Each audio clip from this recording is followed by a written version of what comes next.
Olá, amados, graça e paz, aqui o irmão Fábio Gomes. Mais um dia seguindo, sendo conduzido por aquele que nos ensina: eu sou a porta, ninguém vem ao Pai senão por mim. Eu sou o caminho, a verdade e a vida,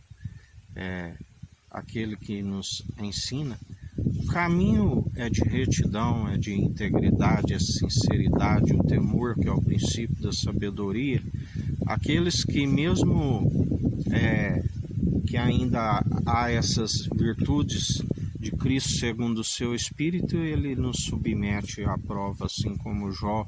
que era reto, íntegro, sincero, temente, sendo o princípio da sabedoria, e desviava do mal. O Senhor lhe submeteu à prova, porque uma vez que se coloca a condição da prova, é que se aperfeiçoa o caráter, aquele que mesmo quando ele muda o seu cativeiro, o seu estado, que o segundo foi maior do que o primeiro, ele reconheceu que conhecia de falar superficialmente do Senhor, mas agora conhecia o quanto o Senhor é excelso, conhecia, porque na verdade aqueles que são submetidos à prova é que há o conhecimento do Senhor, porque ninguém é aprovado se não for submetido pela aprovação do Senhor. Isto é uma constante, na verdade a aprovação haverá para aqueles que adentrarem as regiões celestiais, aonde a fé tem que ser participante do início ao fim. Ele nos ensina que a fé, ela vem pelo ouvir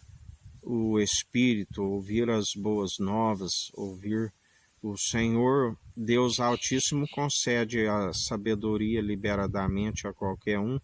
mas muitos apropriam da chave da sabedoria e não herdam o reino dos céus, e ainda impede aqueles que estavam prestes a entrar. A palavra diz que são os que atravessam o oceano e fazem 2 vezes mais filho do diabo do que eles mesmos, porque geram para si.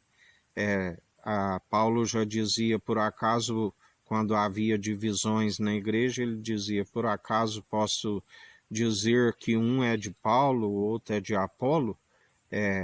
Na verdade, quem pereceu, quem passou pelo aquele sacrifício e a expiação pela culpa dos pecados somente através daquele que pereceu por amor daqueles que o amam, daqueles que, assim como ele nos amou primeiro, mesmo não sendo merecedores. Ainda que tivesse 10.000 tutores em Cristo, não teríeis muitos pais. Por isso nós orientamos que, segundo o anúncio do Evangelho, gera a família que faz a vontade de Deus, que disse: este é meu filho em que me regozijo, fazei tudo o que ele disser. E o filho disse: ide anunciai o Evangelho, o arrependimento, o ano aceitável do Senhor, tirai os cativos, os aprisionados, aqueles que estão assalariados do pecado. O salário do pecado é a morte, mas o dom gratuito de Deus divino, a graça, segundo nos concede a libertação, a cura, a restauração. Compreendemos que tudo nos é lícito, mas nem tudo nos convém. Melhor estar escravos em Cristo, mas na verdade estando apartado de tudo aquilo que é do mundo. Aquele que é escravo do mundo na verdade está apartado de Cristo, mas aquele que está com Cristo, ele é livre do mundo e escravo em Cristo, porque ele sabe que nem tudo nos é lícito, mas nem tudo nos convém. O Senhor não obriga ninguém, mas segundo a voluntariedade da qual nós temos a sabedoria que, se retroceder, estamos novamente ao jugo do opressor. Por isso jamais nos colocamos ao jugo do opressor, e tampouco com o jugo desigual com aqueles que seguem na incredulidade, como assalariados do pecado. Perseveramos livres do mundo como que escravos em Cristo, aonde aquilo que outrora estava como elevado entre os nossos olhos, consideramos como prejuízo por conta do amor de Cristo, aquilo que outrora, segundo o padrão deste mundo capitalista, estávamos ávidos pelo lucro, mas outrora compreendemos que, na verdade, aquele que se compadece do seu próprio próximo, se cumpre o grande mandamento e ainda se empresta ao Senhor, mas jamais fazeis por interesse, por conta somente de galardão, lembrando que a caridade não traz salvação, ela é meramente um cumprimento do segundo grande mandamento, mas é necessária a salvação, é sempre pela fé, aonde deve ser cumpridor, porque se desfalece dos compromissos para com o Senhor, é podado por conta da incredulidade. É necessário fé e obras de justiça, é necessário emprestar, é necessário compadecer do seu próximo, produzindo a boa obra, e assim como a fé, porque ainda que estejam podados por conta da incredulidade, ainda que sim compadece do seu próximo, mas nega aquele que podia o justificar e o salvar, em vão aquele que assim procede, nos ensina o Senhor.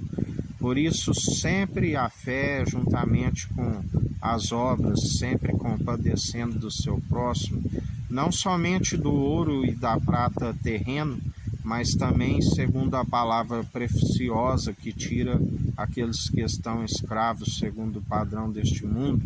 assim como homens de fé diziam: eu não tenho ouro e prata, mas aquilo que tenho lhe dou, a sabedoria pura e refinada do alto, aleluia,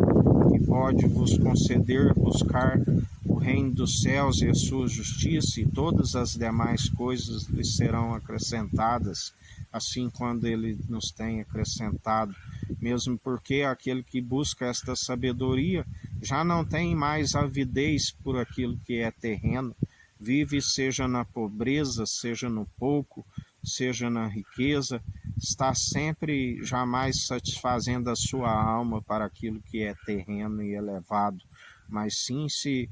satisfaz nesta sabedoria, aonde ele diz: encontraste mel, coma o suficiente antes que fique enjoado. Esta sabedoria é levada para que os dias vão bens e longos nessa terra e se alcance a vida vindoura, a ressurreição do último dia, e para instruir, redarguir aqueles que estão perdidos, desnorteados, segundo uma vida de pecado e que não se alcança a condução da sabedoria para que os dias vão bens e longos nessa terra. Por isso anunciamos para aqueles que perecem por falta de conhecimento e negligência no ensino, assim nos diz o Senhor.